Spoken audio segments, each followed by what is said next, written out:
आदाब नाजरीन, मैं हूं सनम एजाज और आप देख रहे हैं ग्राउंड रिपोर्ट। वादी कश्मीर से लेकर दुनिया भर की बड़ी खबरों पर हमारी नज़र। लेकिन आज की शुरुआत हम लद्दाख से करने जा रहे हैं। लद्दाख जहां हिंदुस्तान और चीन के दरमियान तनातनी बराबर जारी है, वहीं आज के दिन राजनाथ सिंह को लद्दाख का दौरा करने का भी कहा गया था, लेकिन कल शाम गए राजनाथ सिंह का दौरा रद्द हुआ। आज सुबह सुबह खुद वज़ीर-ए-आज़म नरेंद्र मोदी वहां पहुंचे और वज़ीर-ए-आज़म ने यहां पहुंचते ही अगली चौकियों का मुआयना किया, फौजी हुकाम से ज़मीनी सूरत-ए-हाल का जायज़ा लिया और उसके बाद फौजियों से खताब भी किया। और अपने खताब में वज़ीर-ए-आज़म ने चीन का नाम बराह रास्त नहीं लिया, पाकिस्तान का नाम बराह रास्त नहीं लिया, लेकिन बात इशारों इशारों में चीन की तरफ कर ही डाली। और क्या कुछ बताया वज़ीर-ए-आज़म नरेंद्र मोदी ने, आप भी सुनिए।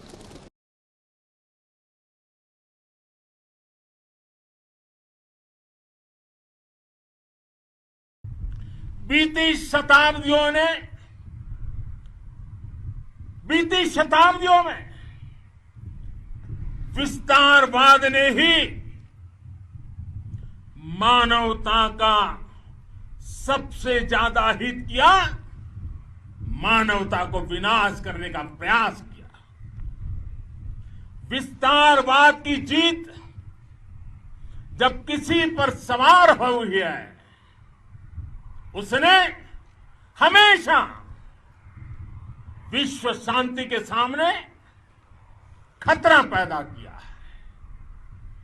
और साथियों, ये न भूले, इतिहास गवाह है कि ऐसी ताकतें मिट गई हैं या मुड़ने के लिए मजबूर हो गई है। विश्व का हमेशा यही अनुभव रहा है और इसी अनुभव के आधार पर अब इस बार फिर से पूरे विश्व ने विस्तारवाद के खिलाफ मन बना लिया है। आज विश्व विकासवाद को समर्पित है और विकास की खुली स्पर्धा का स्वागत कर रहा है। साथियों, जब जब मैं राष्ट्र रक्षा से जुड़े किसी निर्णय के बारे में सोचता हूं, तो मैं सबसे पहले दो माताओं का स्मरण करता हूं। जब भी मैं राष्ट्र रक्षा के विषय में सोचता हूं, तो मैं सबसे पहले दो माताओं का स्मरण करता हूं। पहली, हम सभी की भारत माता।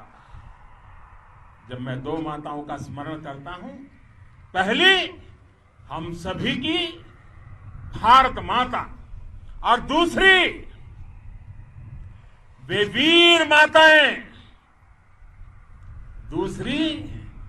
वीर माताएं, जिन्होंने आप जैसे पराक्रमी योद्धाओं को जन्म दिया है।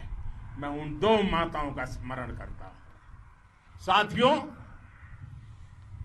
भगवान गौतम बुद्ध ने कहा है, साहस का संबंध प्रतिबद्धता से है, कन्विक्शन से है। साहस करुणा है, साहस कंपेशन है। साहस वो है जो हमें निर्भीक और अड़िग होकर सत्य के पक्ष में खड़े होना सिखाएं। साहस वो है जो हमें सही को सही कहने और करने की ऊर्जा देता है। साथियों, देश के वीर सपूतों ने गलवान घाटी में जो अदम्य साहस दिखाया, वो पराक्रम की पराकाष्ठा है। देश को आप पर गर्व है, आप पर नाज है। आप सभी से प्रेरणा लेते हुए हम मिलकर हर चुनौती पर, मुश्किल से मुश्किल चुनौती पर विजय प्राप्त करते रहे हैं, विजय प्राप्त करते रहेंगे। जिस भारत के सामने और हम सबने जिस भारत के सपने को लेकर और विशेष रूप से आप सब सरहद पर देश की रक्षा कर रहे हैं, हम उस सपने का भारत बनाने के लिए, आपके सपनों का भारत बनाने के लिए 130 करोड़ देशवासी भी पीछे नहीं रहेंगे, ये मैं आज आपको विश्वास दिलाने आया हूं। हम एक सशक्त और आत्मनिर्भर भारत बनाएंगे, बना करके ही रहेंगे। और आपसे प्रेरणा जब मिलती है तो आत्मनिर्भर भारत का संकल्प भी और ताकतवर हो जाता है। विस्तारवाद की बात वजीर आजम की, और वजीर आजम के विस्तारवाद का इशारा सीधा चीन की तरफ था, यानी किसी की जायदाद ज़मीन पर कब्जा करने का अब वक्त नहीं है, अब तामीर और तरक्की का है, विकास का है, दुनिया भर में विकास करना है। ये वज़ीर आज़म की तकरीर का खुलासा। लेकिन कश्मीर की सूरत हाल आपको बताते चले, जहाँ वज़ीर आज़म ने ना कश्मीर का नाम लिया, ना पाकिस्तान का नाम लिया, ना उन्होंने चीन का बराह रास्त नाम लिया, लेकिन कश्मीर में इनकाउंटरों का सिलसिला बराबर जारी। और कश्मीर में कल शाम को मलबाग श्रीनगर के इलाके में इनकाउंटर रात 9:30 बजे के करीब शुरू हुआ। गोलीबारी करीबन आधे घंटे तक चलती रही और इस गोलीबारी के दौरान एक मिलिटेंट के मारे जाने की खबर भी आई, एक सीआरपीएफ एहलकार भी यहां पे मारा गया। ये कल शाम को रात 9:30 बजे के आसपास हुआ और 9:30 बजे हुए इनकाउंटर की असल सूरत सुबह उस वक्त देखने को मिली जब पुलिस का ट्वीट भी आया और पुलिस ने अपने ट्वीट में बताया कि एक मिलिटेंट जो मारा गया है वो वही मिलिटेंट है जो साउथ कश्मीर में पिछले दिनों हमले का जिम्मेदार था और उस हमले में एक सीआरपीएफ एहलकार और एक बच्चा मारा गया था। और इसी हवाले से आपको नाज़रीन बताएं कि आज श्रीनगर में जब मारे गए सीआरपीएफ एहलकार को खिराज अकीदत पेश की जा रही थी तो आईजी कश्मीर ने यहाँ मीडिया से बात करते हुए बताया कि मारा गया दास पुलिस को मतलूब था और दास के बारे में बताते चले कि पिछले हफ्ते ही उसने मिलिटेंसी ज्वाइन कर रखी थी। और आईजी कश्मीर ने आज श्रीनगर का हवाला देते हुए भी बताया कि श्रीनगर में मिलिटेंसी तो नहीं है लेकिन मिलिटेंट आते रहते हैं, उन्हें मेडिकल एड चाहिए, उन्हें पैसा चाहिए, इसलिए वो श्रीनगर आते रहते हैं। और आज खुलासा श्रीनगर में आईजी कश्मीर ने मीडिया से बात करते हुए किया। कल इवनिंग में श्रीनगर पुलिस को खबर मिला था कि जहाँ इनकाउंटर हुआ है वहाँ पर 2 टेररिस्ट छिपे हुए हैं। तो फिर सीआरपी पुलिस वहाँ गई कॉर्डन की। जब सर्च शुरू हुआ तो मिलिटेंट ने पहले हमारे जवान पर फायर किया जिसमें हमारे एक जवान इंजर्ड हो गए। फिर भी बहादुरी से फायर करते आगे बढ़ा और उस मिलिटेंट को न्यूट्रलाइज कर दिया। ये मिलिटेंट जो है जैसा कि आप सबको पता है कि जाहिद दास है जो आईएसजे का अनंतनाग डिस्ट्रिक्ट का चीफ था। इसके अंदर 5 मिलिटेंट थे। दूसरा यावर भट्ट था जो कि पिछले 30 तारीख इनकाउंटर में मारा गया, उसके साथ और मारा गया। टोटल 3 मारे गए हैं, 2 और बच गया है। इसकी जितने ये बड़े सारे किलिंग इन्वॉल्व है। सबसे पहले 2019 में नवंबर में एक सज्जाद मुफ्ती साहब के पीएसओ को मार के वहाँ से उनका गन लेके भाग गया। फिर अप्रैल में इस साल गोरीबन में एक सीआरपीएफ जवान पर पिस्टल से फायर किया, वो शहीद हो गए। फिर 26 जून को एक सीआरपीएफ जवान पर फायरिंग किया जिसमें एक हमारे जवान शहीद हो गए, एक 6 साल का बच्चा भी शहीद हो गया। उसी दिन आप लोगों से हम लोग शेयर किए थे, उसके नाम पर बाय नेम एफआईआर लॉन्च किए थे, सोशल मीडिया में इसको दिए थे, हमने ट्वीट भी किए थे, पेपर में भी आया था।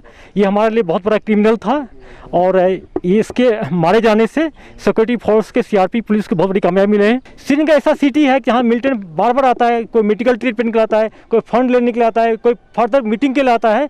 इसलिए यह कहना कि श्रीनगर मिलिटेंट फ्री रहे कभी नहीं हो सकता है। यहाँ मिलिटेंट आते रहेंगे, हम लोग को खबर मिलता जा रहा है, हम लोग इनकाउंटर करते रहेंगे। ये एक सूरत हाल कश्मीर वादी की, लेकिन दूसरी सूरत हाल इससे भी ख़तरनाक है, जिसे हम कोविड कहते हैं। बराबर कहर जारी है और वादी कश्मीर में तो कल अपनी सीमा पे था, यानी अनलिमिटेड कल जो कहर था वो कल कश्मीर था। अमवात और वो भी अब तक का सारा रिकॉर्ड कल कोविड ने तोड़ा। और कोविड के हवाले से कल शाम से ही जब अमवात की खबरें आना शुरू हुई, जब ये भी बताया गया कि 10 के करीब लोग कोविड का शिकार हुए, तो फिर यहाँ हर तरफ अफरा तफरी भी फैल गई। कश्मीर में कल इस चीज़ पे कल शाम से ही बहस होने लगी और आपको बताते चलें कि सरकारी सतह पर भी इस पे बहस हुई, गौर खौज होने लगा। कल शाम को ही डिविजनल कमिश्नर ने खसूसी मीटिंग भी बुलाई और मीटिंग बुलाने का सिलसिला आज भी जारी रहा। आगे की हिकमत अमली अपनाने के हवाले से आज मीटिंगें रही और हमें जानकार ज़राया से यही मालूम हुआ है कि सरकार ने सख्त फैसला भी लिया है और 4 जो बड़े डिस्ट्रिक्ट हैं, 4 जहाँ ये हॉटस्पॉट्स बने हुए हैं, पुलवामा, श्रीनगर, बडगाम और उसके साथ साथ बारामूला, इन 4 अजला में सरकार असर नौ लॉकडाउन पर गौर खौज कर रही है और माना यह भी जा रहा है कि आगे गौर खौज करते हुए यहाँ लॉकडाउन किया जाएगा। ये कोविड का श्रीनगर में ये सरकारी सतह पे जो अभी तक की हमें खबरें आ रही हैं उस हवाले से यही मालूम है कि सरकार गौर खौज करिए सख्त तरीन लॉकडाउन करने का। और माना जाता है, कहा यही जाता है कि ये इस वक्त ज़रूरत भी है, क्योंकि जिस तरह से एक तरफ पॉजिटिव केस आ रहे हैं, दूसरी तरफ बुज़ुर्गों को ये ले रहा है, अमवात हो रही हैं और कल जो किसने रिकॉर्ड तोड़ा है उस पर सबके कान खड़ा हुए हैं। लेकिन राजौरी में फैसला हो चुका है और राजौरी में कल से पुराने शहर में कल राजौरी के पुराने शहर में कल से लॉकडाउन होगा, सख्ती से अमलाया जाएगा। राजौरी में एक सीआरपीएफ एहलकार के पॉजिटिव होने के बाद पूरे इलाके को रेड जोन किया जा चुका है और रेड जोन करते हुए कल से बाज़ाब्ता तौर पर इंतज़ामिया वहाँ रेड अलर्ट जारी करते हुए लॉकडाउन करेगी। इधर कश्मीर वादी में आज के दिन लॉकडाउन ना सही, सोशल डिस्टेंसिंग की बात करें तो वो दूर दूर तक कहीं नज़र नहीं आ रही थी। जुम्मे का दिन था, मसाजिद में आज अक्सर मसाजिद में जहां फिज़िकल डिस्टेंसिंग का ख्याल रखा गया, लेकिन कुछ मसाजिद में आज फिज़िकल डिस्टेंसिंग का ख्याल नहीं रखा गया था और बाज़ाब्ता तौर पर उसी पुराने तर्ज पे जिस तरह कभी कोविड नहीं हुआ करता था नमाजें अदा की जा रही थी, आज भी जुम्मे की नमाज अदा की गई। कुछ मसाजिद का हम कह रहे हैं, अक्सर मसाजिद में कोविड का ख्याल रखा गया था। और आपको नाज़रीन बताएं कि कोविड के डर से अब लोग जहां परेशान हैं वहीं ये भी कहा जाता है कि ज़रूरी है कि हम कोविड के ख़िलाफ़ लड़ाई में अपने आप को तैयार रखें। नमाज ज़रूरी है, लेकिन नमाज के लिए एहतियात भी ज़रूरी है और इस एहतियात में एक दूसरे को कोविड का वायरस ना चला जाए, इसका ख़ास ख्याल रखना है। आज कुछ मसाजिद में नहीं, अक्सर मसाजिद में लोगों ने अपनी अपनी जाए नमाजें तो लाई हुई थी, लेकिन कहीं कहीं जो फिज़िकल डिस्टेंसिंग का ख़ास ख्याल न रखा गया था उस हवाले से लोगों में गम गुस्सा भी पाया जा रहा है। और इंतज़ामिया से ये भी कहा जाता है कि ख्याल रखवाने की ज़रूरत भी है। और श्रीनगर के बडगाम के में भी आज नमाज जुमा के मौके पर ख़ास ख्याल रखा गया था। बडगाम में नमाज के दौरान आज कोविड का ख़ास ख्याल रखा गया था, फिज़िकल डिस्टेंसिंग का ख्याल रखा गया था। लेकिन जम्मू श्रीनगर शाहरा के खसूसी पड़ाव बानिहाल में ख़बरें यही आ रही हैं कि कोई ख्याल नहीं रखा जाता है, हर कोई अपनी अपनी धुन में मस्त है, कोविड का कोई ख़तरा नहीं। शायद कश्मीरी कोविड को भूल चुके हैं, शायद रियासत के लोग कश्मीर कोविड को भूल चुके हैं। और जम्मू श्रीनगर शाहरा पर एक और अलमिया भी है, कश्मीर जो भी आता है उसका पूछा नहीं जाता है और कश्मीर से जो बाहर जाता है मजबूरी के आलम में जम्मू जाता है या मुल्क की दूसरी रियासत में जाता है उसको पास भी बनाना पड़ता है, उसको रात रास्ते में कई जगहों पे रोका भी जाता है, हालात ऐसे बनाए जाते हैं उसकी रात भी कभी कभी शाहरा पे लग जाती है। लेकिन जम्मू से श्रीनगर आते हुए कोई ख़ास ख्याल नहीं रखा जाता है। गाड़ियों में वही मंजर होता है जो पुराने दिनों में था, गाड़ी में ठूसम ठूस लोग भरे होते हैं, फिज़िकल डिस्टेंसिंग नहीं होती है। और गाड़ियों के साथ साथ जम्मू से श्रीनगर या जम्मू से कश्मीर आने वाले किसी से भी कोई पूछताछ नहीं की जाती है। बताया जाता है कि जो भी कायदा और कानून है ये कश्मीर में कहा जाता है कि सिर्फ कश्मीरियों के लिए है, वहाँ से जो भी आए उससे कोई कुछ नहीं किया जाता है। और बनिहाल की ये सूरत हाल भी कुछ ऐसी ही है।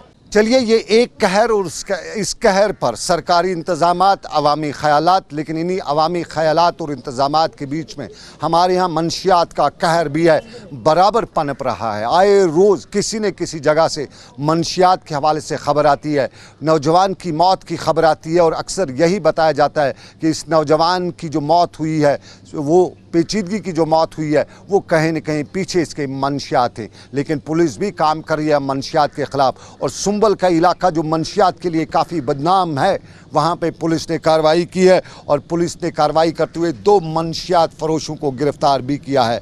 महराजुद्दीन नजार साकिन इंदरकूट और महराजुद्दीन साकिन पौजीनारा, 2 मंशियात फरोशों को, 2 कौम के दुश्मनों को पुलिस ने गिरफ्तार किया है। और एसडीपीओ सुंबल साकिब के साथ साथ एसएचओ सुंबल ने इस सारी कार्रवाई के हवाले से इक़दाम उठाए हैं और इन 2 मंशियात फरोशों को गिरफ्तार किया है। हम बहुत ही शुक्रगुजार हैं एसडीपीओ साहब का, और हम कहना चाहते हैं यहाँ पर जितना भी यूथ है सोनावारी में, और हम शुक्रगुजार है इसका कि इसने यहाँ पर जितने भी माफिया थे, यहाँ पर ड्रग पेल्टर थे, यहाँ पर बहुत बड़े बड़े मतलब ड्रग पेल्टर्स, और उन्होंने इनको गिरफ्तार किया। और आजकल हम देखते हैं यहाँ पर सुंबर सोनावारी में, और उसके खिलाफ ही बहुत ही तेज़ एक्शन कर रहे हैं। इससे ये पता चलता है कि जहाँ एसडीपीओ साहब है या एसएचओ साहब है, हम लोग इनके साथ हैं, शाना बशाना ये कदम उठाएंगे, ये एक्शन उठाएंगे तो हम इनके साथ हैं। एसएचओ सुंबल मनीबुल इस्लाम और एसडीपीओ सुंबल साकिब गनी की कार्रवाई पर अवामी सराहना, लेकिन परेशानियां और भी हैं। मुलाजिम भी परेशान हैं, पानी बिजली सड़क के नाम पर भी परेशान लोग हैं। और आज भी श्रीनगर में यही पूछा जा रहा था कि जिस दफ्तर में जाते हैं वहाँ यही जवाब मिलता है कि फंड्स नहीं है। क्या जम्मू कश्मीर और ख़ास तौर पे कश्मीर के लिए फ़ंड एलोकेशन नहीं हो रही है? ये आम लोग सवाल पूछ रहे हैं, क्योंकि ना यहाँ सड़कों पे कोई खाना पूरी होती है, न पानी का आवाम को सप्लाई किया जाता है। बिजली के हवाले से कह सकते हैं कि अभी कुछ हालत बदले हैं, लेकिन असल पता सरमा में ही लगेगा। सोशल वेलफेयर डिपार्टमेंट में भी लोग परेशान हैं, वहाँ भी विधवाओं को अभी वो हिस्सा नहीं मिलता है जो सरकार ने उनके लिए वागुजार किया है। तालीम के मैदान में हम बहरा हो चुके हैं, तालीम बंद ही है, अस्पताल में दवाई नहीं मिलती है। और लोग आज भी यही पूछते हैं कि आखिर ये फंड्स अगर वज़ीर-ए-आज़म ने, अगर मरकज़ी सरकार ने रिलीज़ किए हैं तो गए कहाँ हैं? फंड्स के हवाले से लोगों का मामला, लेकिन मुलाजमीन अपने मामलात को लेकर नारेबाजी आए रोज़ करते हैं। कैजुअल लेबर भी नारेबाजी कर ही रहे हैं, आज भी की। और आज कुलगाम में कैजुअल लेबर्स ने नारेबाजी करते हुए सरकार को यही बात पहुँचाने की कोशिश की कि सरकार उनके मामलात भी देखे और मामलात देखते हुए सरकार उनके मुस्तकबिल का ख्याल भी रखे। मरकजी सरकार ने जो इकदाम उठाए हैं उसमें खासकर जो भी टेम्पररी वर्कर्स हैं उनको छुट्टी की गई। लाखों मजदूर कंपनियों में काम कर रहे थे, उनको भी छुट्टी कर दी गई। और जो मुख्तलिफ महकमों में मुलाजिम काम कर रहे हैं उनकी डीए फ्रीज कर दी गई है। और टेम्पररी वर्कर्स आज तक मुस्तकिल नहीं किया गया है। हम मरकजी सरकार से अपील करते हैं जो आपने प्राइवेटाइज किया है उसको पूरी तौर वापस लिया जाए। जो कोल माइन में काम करते वर्कर उनको बहाल किया जाए। मुलाजिम परेशान, नौकरी तो सरकार ने कभी दी थी, लेकिन ऐसी नौकरी की ये चाकरी भी नहीं है। और नौकरी और चाकरी के बीच में उम्मीदवार भी परेशान हैं, नौकरी के इंतज़ार में परेशान हैं। और कश्मीर के नौजवान आए रोज़ सरकारों से यही बात करता रहे कि बार बार पॉलिसियाँ तब्दील करते हुए नौजवानों को किस तरफ धकेला जा रहा है। कश्मीर का नौजवान दुनिया में अपना नाम कमा सकता है, काम बना सकता है, लेकिन कश्मीर के नौजवान को बताया जाता है कि ऐसा उलझाया जाता है कि ना इधर का रहता है ना उधर का रहता है। डिग्रियां मुकम्मल करने के बाद कागजी कार्रवाई में और फिर उस कागजी कार्रवाई के बाद हालात ऐसे पैदा किए जाते हैं कि कश्मीरी नौजवान का दिलो दिमाग सब डूब के रह जाता है, न काम का रहता है न किसी और चीज़ का। और यही मामला श्रीनगर की प्रेस कॉलोनी में आज नौजवान लेकर आए थे, SSRB के खिलाफ बात कर रहे थे, सर्विस कमीशन के खिलाफ बात करते और बता रहे थे पॉलिसियाँ रोज़ बदल दी जाती हैं और पॉलिसियाँ बदलते हुए कश्मीरी नौजवान को ना इधर का रखा जाता है ना उधर। सर हम JK SSB एस्पिरेंट्स है और JK PSC के एस्पिरेंट्स भी हैं। तो हमारा इशू ये है कि 2014 से जो भी रिक्रूटिंग एजेंसीज़ है यहाँ के JK SSB की अगर हम बात करें तो उन्होंने 2014 से जितनी भी पोस्ट्स निकाले हैं सर, तो उनका एग्ज़ाम कई पोस्ट्स का हो गया है तो कई पोस्ट्स का अभी तक नहीं हुआ है सर। तो अब उन्होंने 9 जून को एक JK SSB वालों ने एक टेंटेटिव कैलेंडर निकाला है, एग्जामिनेशन कैलेंडर। तो थोड़ी बहुत हम लोगों में राहत की सांस नज़र आ गई। तो इसके बाद 19 जून को GAD एक ऑर्डर निकालता है जिसमें वो मेंशन कर रहा है कि ये जो 2014 से जितने भी पोस्ट्स हैं ये विड्रा हो गए हैं। तो हम सर चाहते हैं कि ये जो 5-6 साल हमने एक पोस्ट के पीछे लगा दिया है तो ये टाइम हमें कौन वापस देगा? ये टाइम हमें कौन वापस लौटा देगा सर? तो हम चाहते हैं कि जितना जल्द हो सके इस ऑर्डर को रिवोव किया जाए और हमारा एग्ज़ाम टाइम पे हो जाना चाहिए। एलजी साहब से हमारी गुजारिश है। चलिए, ये नौजवान परेशान, सरकार की पॉलिसियों से अब ना उम्मीद, लेकिन आवाम भी परेशान है। घर के बड़े बुजुर्ग भी परेशान है, घर की खवातीन भी परेशान है। चेरकूट कुपवाड़ा वादी लौलाब का वो खूबसूरत इलाका है जहां पानी की बहुतात होनी चाहिए थी, लेकिन पानी नहीं है। खवातीन सरों पे गड़े उठाए हुए दूर से पानी लाते हैं और श्रीनगर वाले गड़े उठाते लाते पानी, लेकिन लाए कहाँ से? श्रीनगर में खजाना नहीं है। फिरदौस कॉलोनी की बात करें, बसपुरा की फिरदौस कॉलोनी, और फिरदौस कॉलोनी के लोग तो वाविला कर रहे हैं, पानी की पाइप का इंतजार कर रहे हैं। हवल की बात करें, वहां पे भी पानी नहीं है। लाल बाजार की बात करें, वहां पे भी पानी नहीं है। नटीपोरा की बात करें, वहां पे भी पानी नहीं है। ये श्रीनगर की बात, और श्रीनगर के ईदगाह के इलाके में भी पानी नहीं है। कुल मिला के श्रीनगर में पानी की जो हालत है, या लोगों को पीने के साफ पानी की जो हालत है, उससे महकमा PHE को पानी होना पड़ रहा है। शर्मिंदा नहीं हो रहा है भाई महकमा, क्योंकि पानी किसी को नहीं पहुंचा रहा है। और लोग बातें करते हैं, क्वेश्चन सुनाते हैं, लेकिन फिर भी महकमे को कुछ होता नहीं है। और लोग आज भी श्रीनगर में यही बता रहे थे, चाहे वो श्रीनगर के बसपुरा के इलाके के लोग हों, श्रीनगर के लाल बाजार इलाके के लोग हों, या श्रीनगर के बटमालू के इलाके के लोग हों, या फिर कुपवाड़ा की वादी लुलाब के खूबसूरत देवदारों के शहजार में बैठे हुए लोग बता रहे थे कि पानी होना चाहिए इस महकमे को। इस टाइम 5000 लोगों के पास पीने का पानी नहीं है। इस टाइम आप SDM को फोन करें, इस टाइम आप DC साहब को फोन करें, तहसीलदार साहब को फोन करें, वो अपने AC और कंफर्ट जोन के रूम से बाहर नहीं निकल रहे हैं। पिछले 6 दिन से इजारा बोनियार विलेज में पानी नहीं है। क्यों नहीं है? क्योंकि यहाँ के टैंक्स में फिल्ट्रेशन प्लांट के नाम पे जो लोगों को पिछले 8 साल से इन लोगों ने बेवकूफ बनाया, ये कहा कि आप फिल्टर और अच्छा पानी पी रहे हैं, उसमें चूहे, बिल्लियां, कव्वे, ये सब चीजें मिली हैं। गोबर, कल हमें वहां गोबर भी मिला है। जब हमने आवाज उठाई, हमने कहा कि इसको साफ करें, आप हमें फिल्टर पानी दें। एडमिनिस्ट्रेशन एंगर, गुस्से में आकर उन लोगों ने पानी कट कर दिया, और उसके बाद क्या किया, 2 लेबर्स उसको मड एक्सट्रैक्ट करने के लिए जो है उन लोगों ने ये किया। और मुझे लगता है कि उनके लिए जो है नहीं, उनके लिए मुझे लगता है उनके लिए लोगों की जो लाइफ है वो बहुत कोई मायने नहीं रखती है, उनके लिए वो बहुत सस्ती है। ये पानी की बात, लेकिन सरकार के इंदिरा आवास योजना का ख्याल भी ज़रूर रखा जाएगा। सरकार का इंदिरा आवास योजना, और आए रोज़ अक्सर इलाकों से खबरें आती हैं कि योजना तो है लेकिन गरीब के लिए नहीं है। खयार अनंतनाग के एक गरीब घराने का भी कुछ ऐसा ही ख्याल है। लोग भी यही कहते हैं कि सरकार ने योजना बनाई, बेघर को घर दिया जाएगा, लेकिन बेघर को घर नहीं दिया जाता है। ज़मीनी हक़ाइक़ कुछ और हैं, और अगर ज़मीनी हक़ाइक़ कुछ और नहीं होते तो खयार के इस गरीब घराने का ये हाल नहीं होता।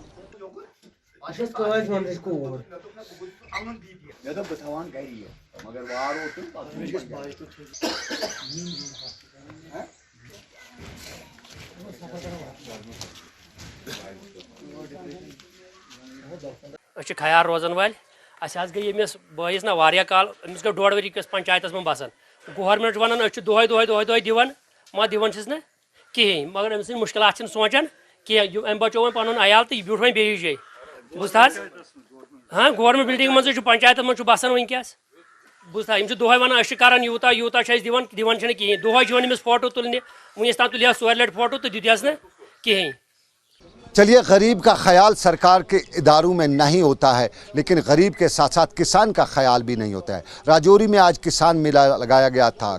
KCC लोन के हवाले से जानकारी फराम करी थी, लेकिन किसान थे कि नाराज़ थे। गिला पहला यही था कि वक्त पे ये मेला लगाए नहीं, जब ज़रूरत थी इसकी तब मेला लगाए नहीं। इन दिनों सब किसान खेतों में काम कर रहे होते हैं, तो मेला लगाने का क्या फ़ायदा, सिर्फ खाना पूरी है। ये राजौरी की बात। लेकिन श्रीनगर में हॉर्टिकल्चर डिपार्टमेंट के मुलाजिम आज खुश थे। डायरेक्टर हॉर्टिकल्चर एजाज़ अहमद की तरफ से उठाए गए इक़दाम पर खुशी का इज़हार करते हुए बताए थे कि वाह वाह, बल्ले बल्ले, ऐसा ही होना चाहिए। ये श्रीनगर में डायरेक्टर हॉर्टिकल्चर एजाज़ अहमद पर हॉर्टिकल्चर के मुलाजमीन का इजहार खुशी। लेकिन इसके साथ ही बताएं कि आप देख रहे थे ग्राउंड रिपोर्ट सनम के साथ। फिलहाल श्रीनगर से मुझे मेरे साथी आबिद कादिर के साथ दीजिए इजाज़त। ऊपर वाले की रही मर्जी, फिर करेंगे आपसे मुलाकात। आप रखिए अपना ख्याल। अल्लाह हाफिज़।